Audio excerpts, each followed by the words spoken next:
Welcome back. 48 hours from now, the people of Ondo State will head out to the polls to decide who will be their next governor. 17 people are contesting for the governorship seat in Ondo State. And that's why we're having this particular conversation, to take a look at the level of preparations from all sides. So we're being joined in the program by the Commissioner of Police in Ondo State, CP Abayomi Oladipo, joins us via Zoom from Akure. CP, thank you so much for coming on the program.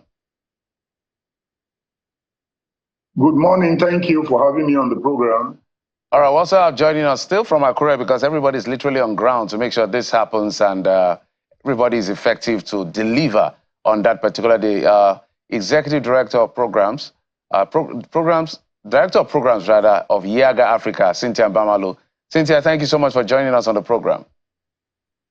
Thank you and good morning. Cynthia, I almost mistaken you for a politician for a moment, but you're not, I know. All right, CP, let's start with you, CP, because I know you have a very busy schedule, actually both of you, because I know there are pressers later in the day.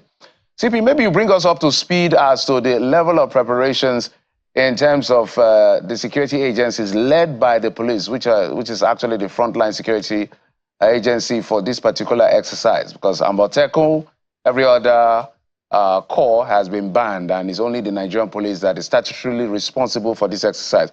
Give us an assessment of the level of preparation, CP. Okay, thank you very much. Good morning once again. Our plans is beyond our planning now. We are now putting action and effect to the plans we have made in the last couple of weeks.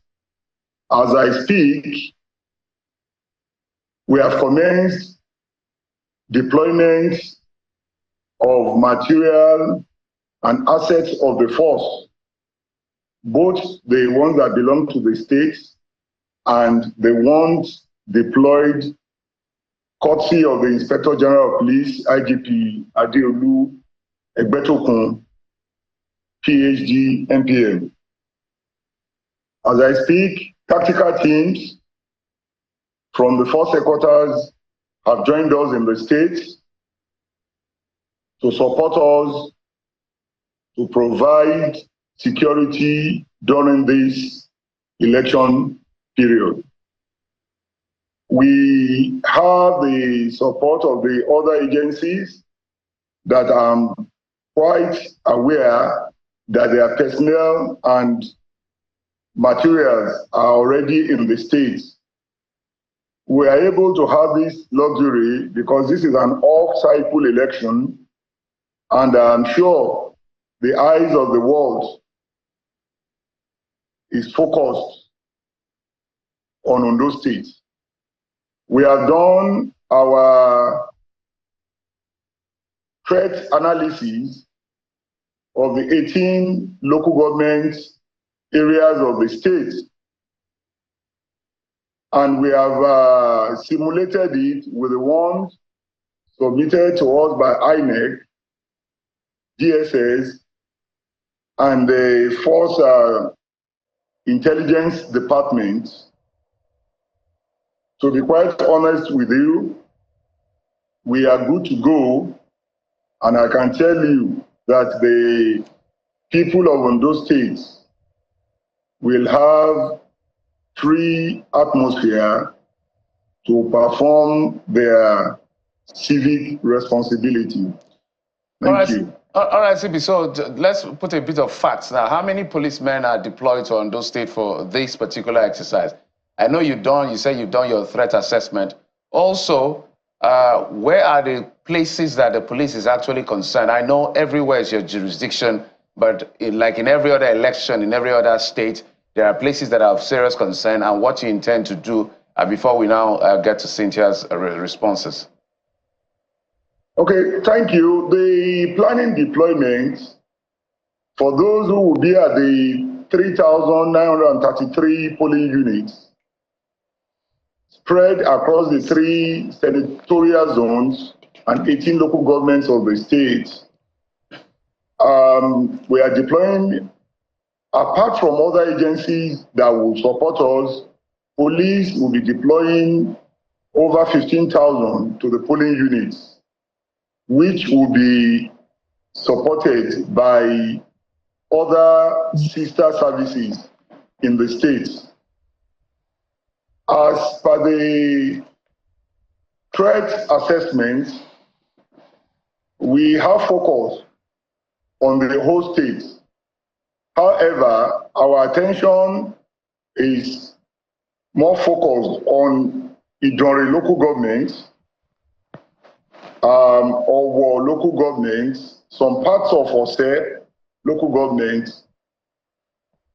Those are the critical areas, and of course, Ilaje, Ondo local governments.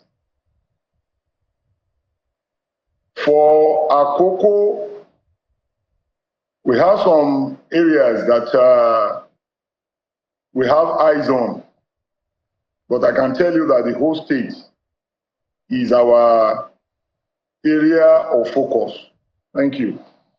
Let me now go to the program's director for YIAGA Africa, Ms. Cynthia Mbamalu, who also joins us from Akure. Thank you for joining us on the program.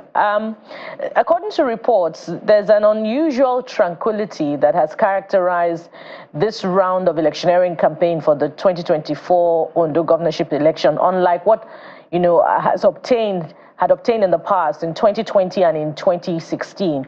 We understand that you're already in Akure. What sense are you getting about the atmosphere ahead of Saturday's exercise, about what is responsible for this unusual calm? Thank you and good morning again. Interestingly, this was one of my observations when I came into the state, and I was wondering, do we really have governorship elections here? Because you had this unusual calm across some parts of the local government. We had trained observers across the 18 local governments in the state. So even at the local government level, so even beyond the capital or the LGAs bordering the capital, you would also experience that level of calm or tranquility, like you call it. And I think there are several factors contributing to that. And one of it from our pre-election assessment indicates that there's low voter enthusiasm to engage the electoral process this time around. And so even the conversations, unlike in Edo, where you go to communities, people are talking about the elections. Here, you don't even have you move around, you don't have a lot of conversation around the elections. You don't have a lot of conversations on the politics in the state media houses, state-based media houses, and we're seeming to experience a lower interest in elections on the part of voters. So that's one. And the second, there's also the conversation around the question of trust. And so you have some voters, when you ask them, they just tell you, we don't know what these elections, we're not sure what the outcome would be, but we don't also trust the process. So we're not even interested in participating because we're not sure our votes would count. And so when you have this level of low enthusiasm on the part of the people to engage the process, it also affects the political tempo or the tempo of the political campaigns in the state. And so that's from our assessment, that is one of the observations we're seeing across board. The second is also the engagement with the political parties. One, we had late commencement of campaigns in Ondo State.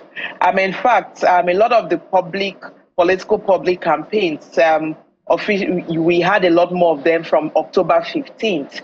So a lot more later. If you think about the fact that the new Electoral Act allows campaigns to begin about 90 days to the election, so you were expecting that from August, September, you have you see political campaigns, rallies, activities, community engagement going on.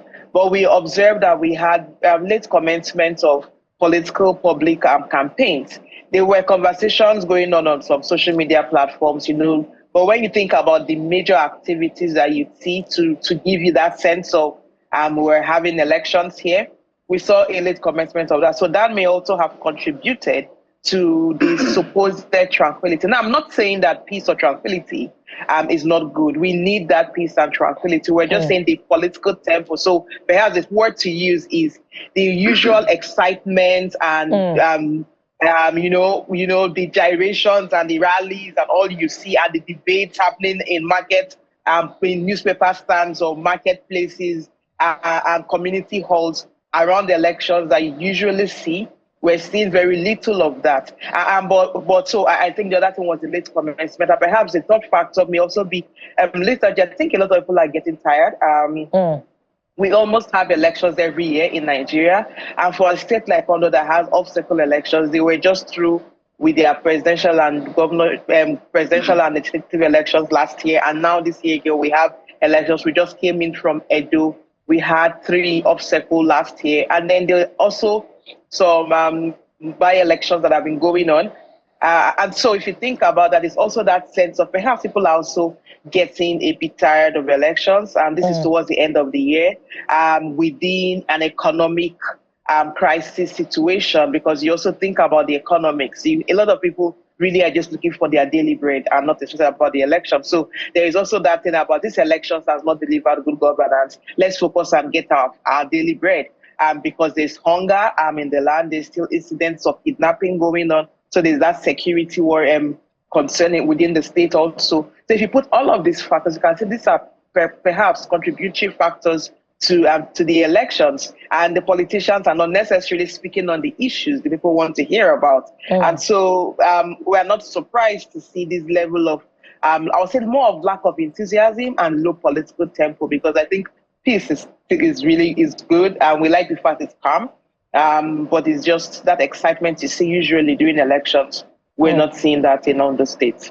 Now, the unusual tranquility regardless, INEC had talked about certain flashpoints identified in the Ondo election. I wonder what your threat assessment and security assessment levels for Ondo in this particular election is saying, and perhaps if it will align with some of the things that the police commissioner has talked about in terms of provision of security, and maybe you could also provide some guidance for him, in your response. From what we know about Ondo, some areas like Ileowo in Owo local government and Akure South are usually flashpoints.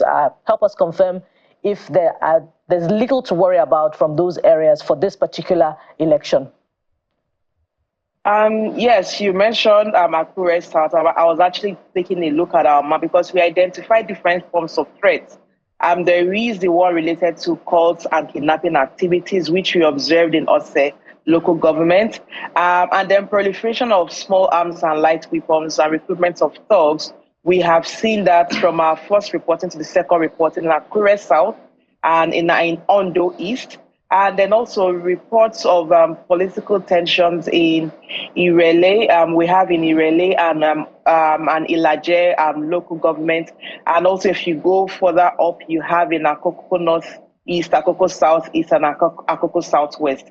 So these were some of the locations our pre-election observations highlighted that we believe that the police should also look into, because we have to categorize the different security threats. There are some locations where it's just existing political tensions, but locations where we got reports about cultism or cultic activities related to cultist recruitment, which we do believe can also enable or be leveraged by political actors who want to create mayhem to leverage those as political thugs. And then issues around kidnapping, because that also has an impact on the elections. In fact, for some of those locations, you have reports of kidnappings within the farmland area, which is why you're also having farmers in some of the communities who are basically not going to farm anymore because of the fear of this security threat. And we do believe that the security, the police, as the CP has also mentioned, would have his own data, and they should plan accordingly, because for these elections, while it seems relatively calm, or that relative tranquility that we're experiencing, we also do not want to take things for granted. And we hope that the deployment will be done efficiently, especially in locations where there are reports of kidnapping. We do not want INEC officials to experience any form of threat to their lives as they deploy for these elections.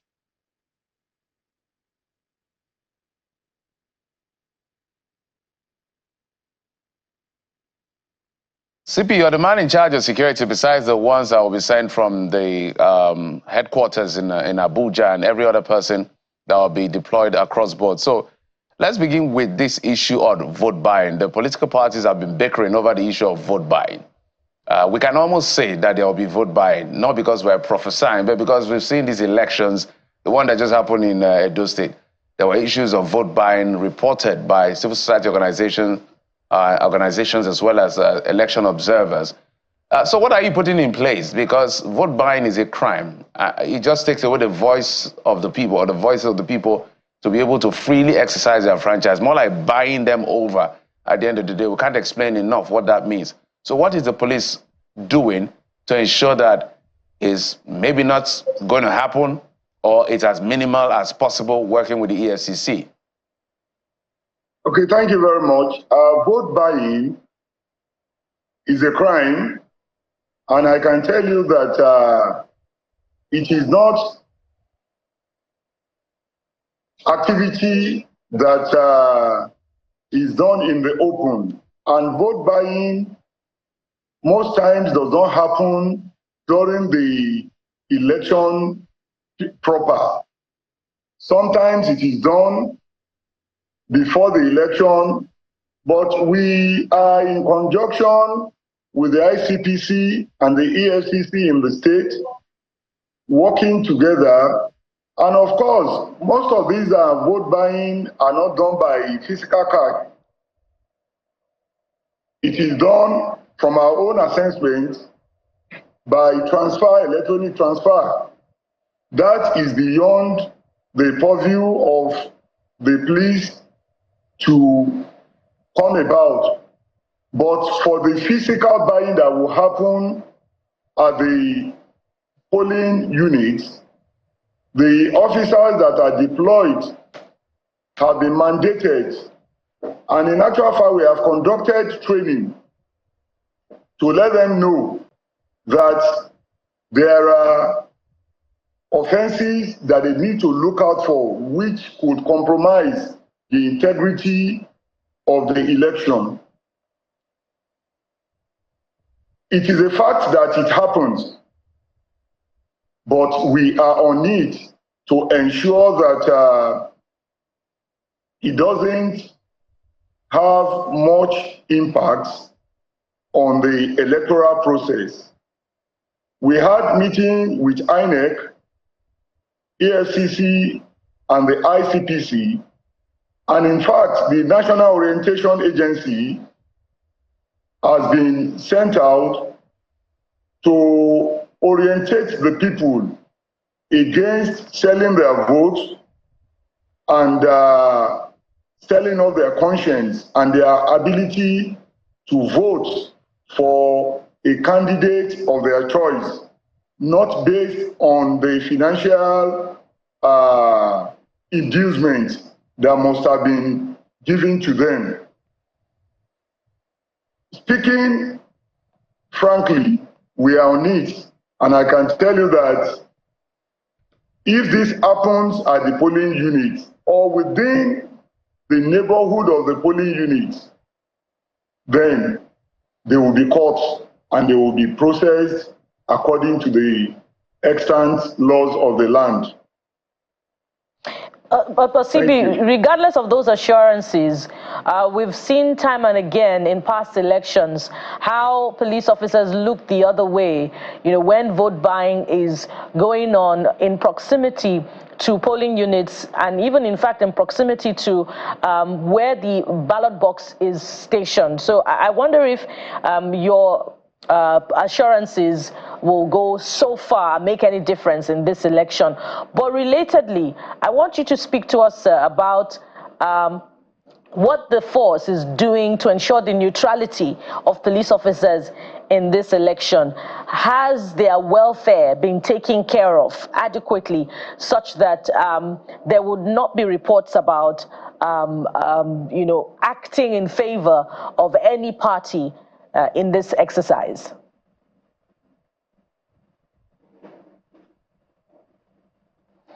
CP, the question is for you, sir. Okay, thank you. I want to speak to the issue of welfare of officers. The Inspector General of Police, IGP Kayode Adeolu Egbetokun, has, as I speak, asked for the account numbers of officers that will be participating in this off-cycle election, both within the state and those that have come to give us support. And I can tell you that both the officers corps and the men have been paid their dues, and they have no reason to be compromised by the stipends that will be given by politicians who may want them to do contrary to their professional calling. As regards the issue of police looking the other way, this issue forms the nucleus of the trainings that have been conducted to sensitize them that when an offense is being committed, they need to rise up to the occasion.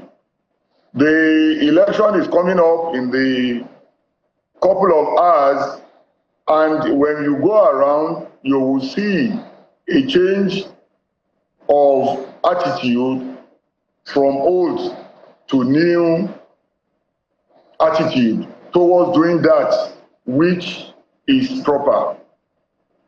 So what measures have been put in place to help observers who may want to report misconduct of the police to turn in easy reporting? And that's on the one hand. On the other hand, what's the allowance? Perhaps you could disclose that to us, that the police is making provision for police officers who will be taking part in Saturday's exercise. Okay, as at this moment, we have had meetings with civil society organizations, and precisely they have, those accredited have asked for opportunity to have a seat in our situation room, which will coordinate the activities of officers on the field. We have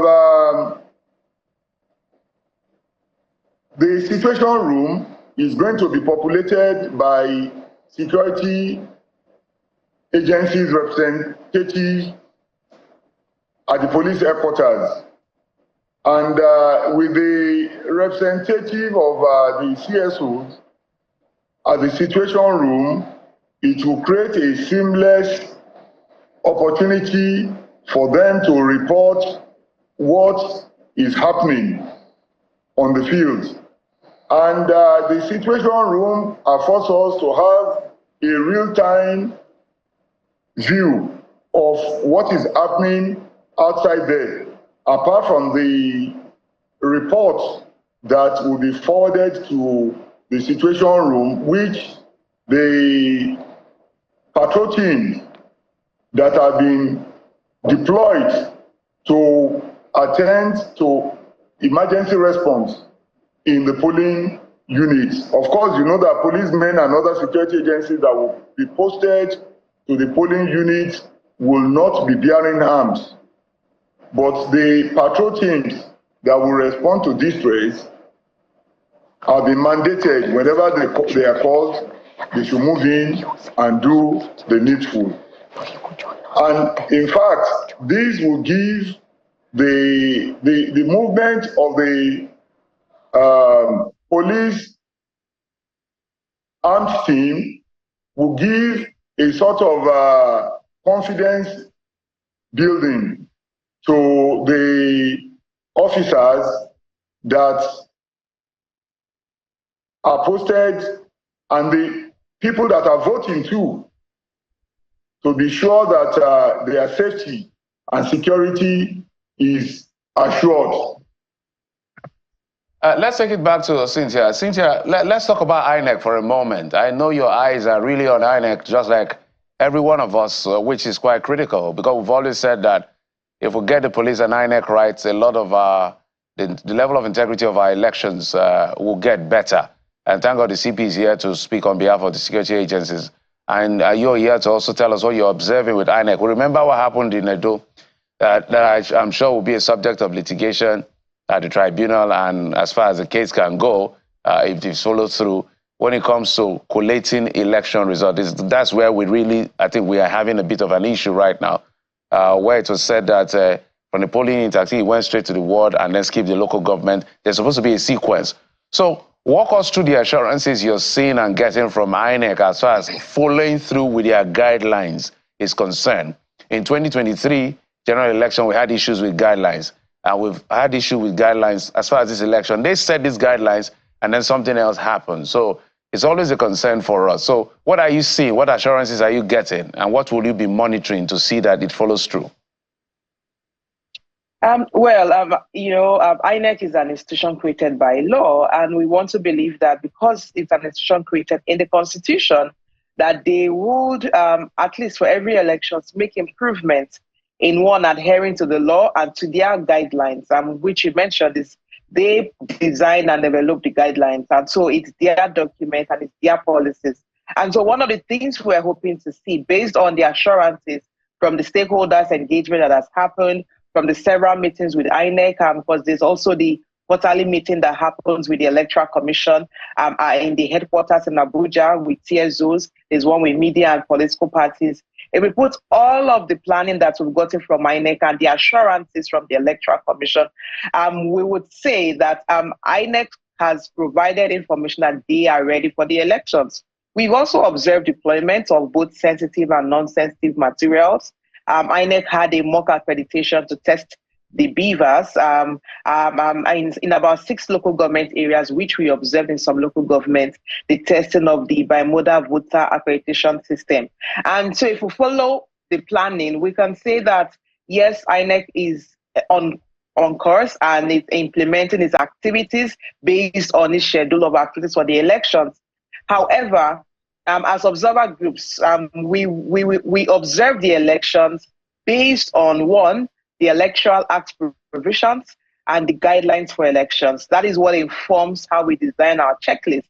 And so for these elections, there are key aspects of the process that we're interested in. First, the voting process at the polling units, how the compliance rate is when it comes to the use of the beavers to accredit voters, and also the application of the rules on how voting happens, set up rules, set up issues, and professionalism of the electoral officials. And then after the voting process, the collation is key for us, because so far we've observed that the collation process is still one of the weakest links in our electoral process, especially as it relates to results management. Now, the rule provides that results move from the polling units to the ward collation centers. At the collation centers, there's computation of results of the respective polling units for each ward collation center. So at the ward collation, there's computation, there is review. Issues around overvoting is also done. There's a review that ought to happen there, because the rule is based on the Electoral Act. If there's overvoting, then the result for that polling unit ought to be cancelled, which is why you have the form EC40G that is completed for cancellation. Now, the ward collation, after review and computation is done, it ought to move to the LGA Results Collation Center. At the LGA Results Collation Center, what we expect to see is, based on the guideline, because INEC has its guideline for collation, that there's a review of the results from each ward, complaints are also addressed there, and then there's computation of the results of each ward for that local government before moving from the local government results collation center to the state result collation center, where you have the final collation and announcement of results. Now, this is what we expect to see on Saturday, and we're hoping that the Electoral Commission would adhere to these principles. Now, one of the things we did set in Edo was, one, an integrity test for the Electoral Commission. And we did highlight that these elections, also in Ondo, will be assessed on 3 important tests for us. One, the electoral integrity test on the part of the Electoral Commission. The second, impartiality test for the security agencies. And third, the resilience test for the voters. Now, I would start with impartiality test for security agents, but we saw that undermined in Edo, and we're hoping that Ondo will have a different experience. And that is the level of impartiality of security agencies as it relates to one, managing and protecting personnel and materials from the polling unit to the collation centers, ensuring that they are not interfering with the process of collation, because we got reports of that interference at collation centers in Edo, and we're hoping we don't see that in Ondo, that there is no interference with the collation process by security personnel in this election. Their role is to secure the process. Both the INEC agents, media, and observers who are accredited to be at different levels of the results collation process. And so for us, impartiality on the part of security agencies will be assessed with one, their level of non-interference, their professionalism, and their cordiality in managing the process. Now, the electoral integrity test for us on the part of the Electoral Commission, we are looking at it from different perspectives. The first, for us, integrity requires compliance with the rules. So the level of compliance with the rules at every polling unit where we observe, and uniformity in application of the rules, the Electoral Act, and the INEC guidelines for elections. And for us, that is key. The second is the professionalism of the personnel deployed, ad hoc officials at the polling units, how they are able to manage the process and provide the necessary support for voters at the polling unit level is key for us. Their professionalism, their dedication to the process, and the application of the rule. The other part of professionalism is the collation officers. Every level of collation, we expect the officials to stick to the rules. One of the things we've seen is because you don't have a lot of agents and observers at the ward collation especially, and media, at that level, you have officials bypassing the rules of collation, and also at the LGA collation result collation center. So we're hoping that in this election, and I use the word hope because we really want to see an improvement in our process. We're hoping that in these elections, that the officials, the results collation officials, are clear on the rules, number one, that they understand the rules for collation, and they are applying the rules for collation at every level. And this includes, beyond the professionalism, the other part when it comes to the rules is the application of the margin of lead principle and the application of the rule on overvoting. Now, overvoting in the Electoral Act is clear. When you have the number of total votes cast exceed the total number of accredited voters, then there is overvoting. And this could even be by 1 or 2 votes. Now, the rule is when there is overvoting, the result for that polling unit is supposed to be cancelled or ought to be cancelled. And we want to see an application of the rule. Why do I say application? Because what we saw in Edo is that in some locations where you had overvoting, results were cancelled, but in other locations they were not. And so there is the need for clarity on what informs the cancellation, determination of overvoting in different polling units. If there's an application of the rule, we want to see that done based on the guidelines and not at the discretion of the officials. That's one. That way you do not have arbitrary cancellation of votes for polling units and decision not to cancel even when there's clear overvoting. The other part is the margin of lead principle. And that is because the level of cancellation of ballots of polling units affects the margin of lead principle. The margin of lead principle, based on INEC rules, is that when you have the margin of lead between the two leading parties, if the margin is lesser than the number of voters that have collected their PVCs in polling units that were cancelled or polling units where elections did not hold, then a return cannot be made. Meaning that the level of one, polling units where voters did not vote, polling units where results were cancelled, the total number of PVCs collected in those locations are important. And that would determine if an election will be concluded or not. And so in the application of margin of lead principle, we are also expecting that the rules on overvoting applied diligently so that it informs a better application of the margin of lead principle. They are all interconnected, and these are important in ascertaining the integrity test, because at the end of the day, electoral integrity is not just about the outcome, it's about the process.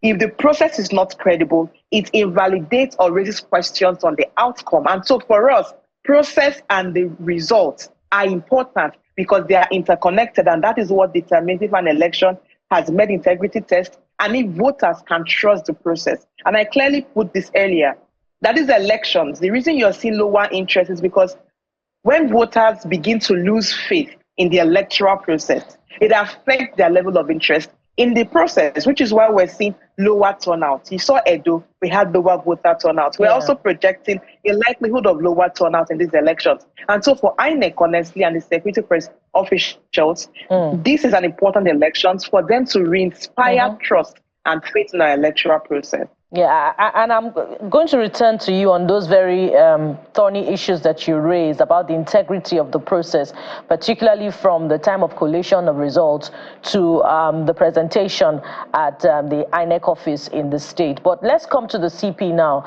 Again, CP, that concern about partiality or impartiality of security officials is coming up yet again from the observations of the election observers. I asked earlier, what is the figure of the allowance that is being provided for security officials, the police, that will guarantee their neutrality? I'd like you to speak to that and to so many other concerns that Cynthia has raised about the concerns of, security officials failing the impartiality test in the last election, and what assurances will be guaranteed that such will not repeat itself in this election on Saturday.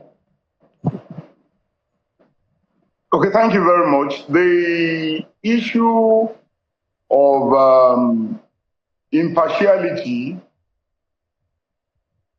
borders on unprofessionalism. And I can tell you that in this election, that is taken seriously. And also, for those officers that will be participating in this election, as a requirement of the Electoral Act 2022, which they are expected to administer oath of neutrality, and beyond that, we have our service codes, which every officer of the force is expected to observe.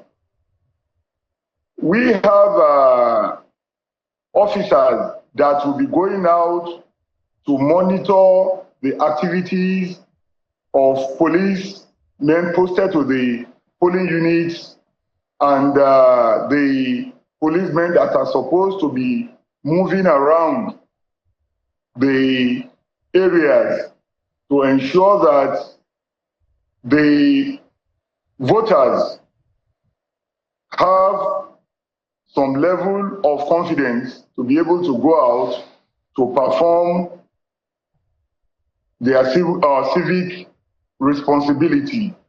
We take professionalism seriously, and any police officer who is found wanting professionally, his conduct would be called to question in line with the extant rules guiding the force. And I hope you are also aware that the Police Service Commission have sent some monitors into the state to monitor the conduct of officers and men deployed for these elections. In respect of the allowance you mentioned, which the police have provided, I don't know whether you are talking in terms of the monetary remuneration that have been paid to the police, or any other allowance as to how we are prepared to deal with menace of unprofessionalism. Yeah, I'm talking about the allowance that the police has provided for officers in this particular election. And what guarantees are you giving us that no party is providing any other allowance to them for this particular election, such that their allegiance is not compromised? Like I told you that the payment is straight to the account of the officers and men. I am not in position to tell you so much has been given to officers, but I can tell you that they have been adequately remunerated as prepared for in the budget preparation for the election.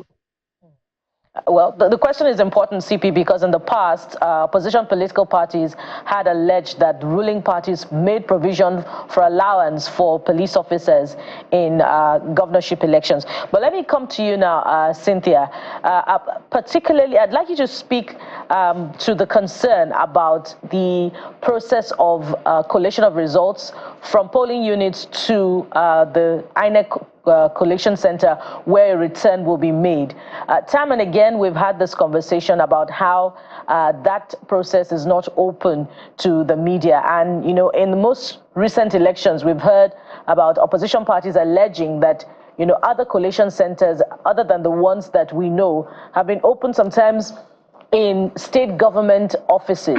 What reforms would you propose to ensure that that is open to the media, that process is open to the media, to guarantee the integrity of future elections? And can we even say that even in this election, if that process is not transparent, that the election of this coming election, of the Ondo 2024 governorship election, can be guaranteed? Cynthia, that's for you. Oh, sorry, I lost the first part. I had a, can you take it again? My network went off a bit. Oh, okay. I'll take it again. The transportation of results from the polling units to the collation centers, to the ward, local government, and then to the INEC office where return will be made. Time and again, the conversation on that process has been the lack of transparency. And you, in fact, spoke to the concerns about professionalism of security agents and INEC officials. So what reforms would you propose to ensure that that process is as open as possible to guarantee its integrity? And if that cannot be guaranteed, even in this coming election, can we be speaking about integrity of this of the Ondo 2024 governorship election? Yeah, I think for me there are three things. The first is the quality of training to, one, the security officials deployed during elections, and even the INEC personnel deployed. The quality of training is key, because if you do not train and deploy, if you don't deploy trained personnel, security personnel, and they understand their role, that their key function on elections is to ensure security of the process and personnel and the material, then there would also be that reluctance to provide adequate security, because, you know, the INEC can't move without the security. They need the security present to ensure the movement. So that's one part. The second of this training of security, but also the INEC officials also, because they also need to understand when to make demand, what kind of demands to make or during the process, and to inform or direct the security personnel on what to do. As simple as allowing accredited media and observers to be part of the process.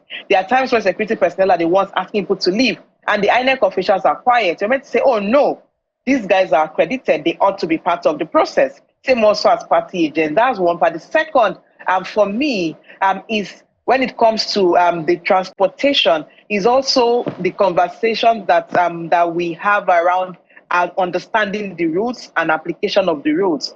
Because when it comes to the collation process, the transportation, I'm not looking at it from even the NURTW or the road transport, because I think at the point of collation, we have all of those things sorted, usually at the commencement where we have delays when it comes to logistics. So for me, the second is the rules. When it comes to the results process, there is a clarity on how the results are to move from polling units to ward collation to LGA results collation to state for governorship elections. Right. That's the process. And so that's what we're expecting to see. And the third part for me is the attitude of the Electoral Commission to addressing issues raised during collation. And that is because the Electoral Act gives INEC the power in Section 65 to review results that are declared either involuntarily or declared in breach of the Electoral Act or the INEC's guidelines. The law is clear on this. But we've not seen INEC exercise its power. That's one. We've also not seen political parties make the right demands when it comes to results. And I'm hoping that for these elections, that political parties that have concerns about the results process would make a complaint officially to INEC and let us activate and test Section 65 of the Electoral Act. And that INEC would also uphold his own power and exercise that power under Section 65 to review results before declarations are made. I think we need to test these sections in the Act, especially when there are complaints with the results process. Okay, Cynthia, very great point. I know that we waited for, I think, one election to be reviewed, a particular exercise, I think in Kogi. A particular one in Kogi, we're waiting for it to be reviewed. I don't think we saw the review. There were calls for review, I think even in Edo. I don't think we saw a review. So I don't know why INEC shies away from it, whether they feel that it will affect the outcome of the exercise, but just to build confidence to say, this is what happened, this is what we're reporting. I think it's going to go a long way. Cynthia Mbamalu is the Programs Director of YIAGA Africa, joining us from Akure. She's on ground to follow up and monitor this exercise. Thank you so much, as well as the CP, the Commissioner of Police in Ondo State, CP Abayomi Oladipo, also joined us from Akure. CP, thank you so much for coming on the program as well. Thank you. All right. Thank you so much. Okay, we'll take a quick break now. When we come back, today is World Diabetes Day. We will be looking at that particular issue, as well as take a look at how it concerns Nigerians that are having this particular challenge in their health and what can be done in terms of intervention at personal, community, and government levels. Join us again.